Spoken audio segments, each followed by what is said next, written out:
जिसके 8.5 वर्ष में 3 प्रदेश अध्यक्ष बदले गए, रोजाना ज्योतियों में खीर बंटती है, आज तक प्रदेश में अपना संगठन खड़ा नहीं कर पाए। ये हालात उनके हैं और दिल्ली के जड़ के प्रदेश की हाल है ये। दूसरे प्रदेशों में भी आप देखते हो, कहीं गहलोत और पायलट की लड़ाई है, कहीं किसी की है, कहीं किसी की है। दूसरी तरफ आपके बीच में जुमा 4 वर्ष पहले पैदा हुए राजनीतिक दल जननायक जनता पार्टी, जिसे आपने पांडु पिंडारा की धरती पर जाकर के एक होनहार नौजवान की पीठ पर हाथ रख करके अपना प्यार, स्नेह और आशीर्वाद उसे दिया। उसने थोड़े से समय में जहां पार्टी के संगठन को खड़ा करने का काम किया, वहीं विपरीत परिस्थितियों में पार्टी बाई क्रिकेट होने के बाद 3 चुनाव आपके सामने झेले।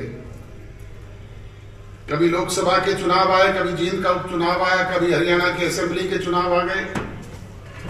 बुजुर्गों और नौजवान दोस्तों, ऐसी परिस्थितियों में आपका प्यार, प्रेम, सहयोग और आशीर्वाद मिला, जिसकी बदौलत हरियाणा के 10 विधायक चुन करके वो होनहार नौजवान अपने साथ असेंबली में लेकर के गया और उसकी वजह से राजभाग में भागीदारी हुई।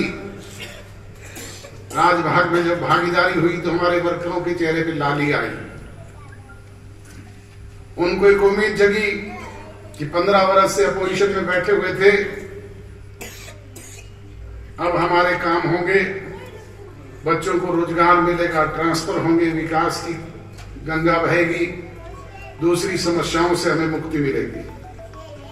परंतु बुजुर्गों और नौजवान दोस्तों, मुझे कहते हुए अफसोस होता है कि हम चाह करके भी आप लोगों की इच्छाओं को पूरा करने का काम नहीं कर पाए, क्योंकि हालात इस तरह के हो गए। जैसे ही सत्ता परिवर्तन हुआ, राज्य में आए कोरोना जैसी विश्वव्यापी महामारी आ गई। निरंतर 1.5 वर्ष तक पहला फेज, दूसरा फेज चलता रहा। अभी उससे उभर ही नहीं पाए थे कि किसान आंदोलन चल पड़ा, और इस किसान आंदोलन की बीमार किसी पे सबसे ज्यादा पड़ी तो वो हमारे ऊपर पड़ी। आप देखते थे रोजाना अपोजिशन के लोग दुष्यंत इस्तीफा दे दे, दुष्यंत इस्तीफा दे दे की मांग रोजाना किया करते थे। क्यों भाई? दुष्यंत ने कृषि कानून बनाए थे क्या, या उसने लागू करवाए थे? परंतु लोगों ने एक बात पकड़ ली, इस्तीफे तो हरसिमरत कौर बादल ने भी दिया था, मेरे भाई अभय सिंह चौटाला ने भी दिया था। कुछ हासिल हुआ क्या उनको? इस्तीफों से हासिल नहीं होता, राज की कलम से हासिल किया जा सकता है। बुजुर्गों और नौजवान दोस्तों, इसलिए जरूरी है कि इस कलम को बड़ा करने का काम करें। आगामी 1.5 वर्ष अब चुनाव का बचा है। इस 1.5 वर्ष में हम सब लोग मिलकर के प्रयास करें तो निश्चित तौर पर उसके सार्थक परिणाम हमें देखने को मिलेंगे। वो काम ना अकेला अजय सिंह चौटाला कर सकता, ना सरदार निशान सिंह कर सकते, ना ये विजय पंच कर सकता, ना मंच पर बैठे हुए दूसरे लोग कर सकते। हम सब मिल करके प्रयास करेंगे तो निश्चित तौर पे कर सकते हैं।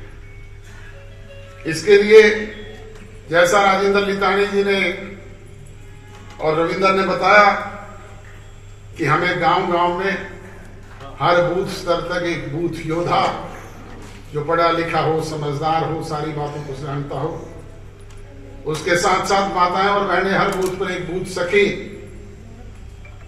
और एक पढ़ा लिखा होनहार नौजवान बूथ एजेंट, जिसके पास पूरा विवरण हो, रिकॉर्ड हो, और उनके साथ साथ तजुर्बेकार हमारे पुराने बुजुर्ग और कार्यकर्ताओं की एक टीम हो। वो जुड़ करके अगर इस तरह का संगठन हम बूथ स्तर पर खड़ा करने में कामयाब रहे तो फिर मिशन 2024 को कोई रोक नहीं सकता। फिर आपकी इच्छाओं के अनुरूप ये 17.5% वोट जो पिछले चुनाव में मिले थे, ये 51% में भी तब्दील हो सकते हैं। फिर आप लोगों के आगे से ये शब्द भी हट सकता है पर इसके लिए सबको मिलकर के प्रयास करने होंगे। ये कहने के लिए आपके बीच में हाजिर हुआ।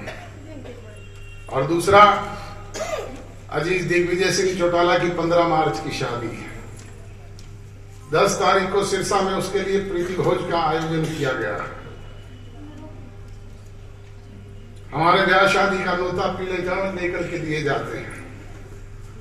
ये पीले चावल और कार्ड आप लोगों के लिए लेकर के आया हूं।